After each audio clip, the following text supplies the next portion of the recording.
క్యాన్‌లోని పాలు మా గిన్నెలోకి వచ్చేలోపు పాలవాడు చెప్పే ఏకైక మాట పాలు విరిగిపోతాయి కాగబెట్టమని. అలాగే విరిగిపోయిన పాలతో పన్నీర్ చేస్తాము, స్వీట్స్ చేస్తాము. కానీ మైనీస్ చేయొచ్చని మీలో ఎంతమందికి తెలుసు?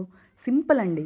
ఇలా విరిగిపోయిన పాలలో ఇంకాస్త నిమ్మరసం యాడ్ చేసి కాగబెట్టి దాన్ని పన్నీర్ కోసం ఎలా అయితే వడకడతామో అలా వడకట్టేయాలి.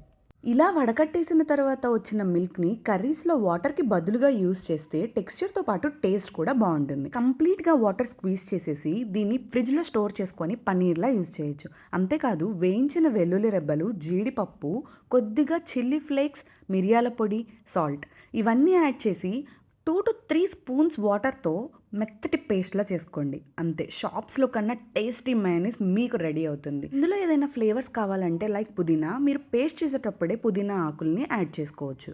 షాప్స్‌లో లాగా కాకుండా ఇలా ఆయిల్ అండ్ ఎగ్ లెస్‌గా ఇంట్లోనే ఫ్రెష్‌గా రెడీ చేసుకోవచ్చు. ఇలాంటి వీడియోస్ కోసం subscribe to my channel. Thanks for watching. By.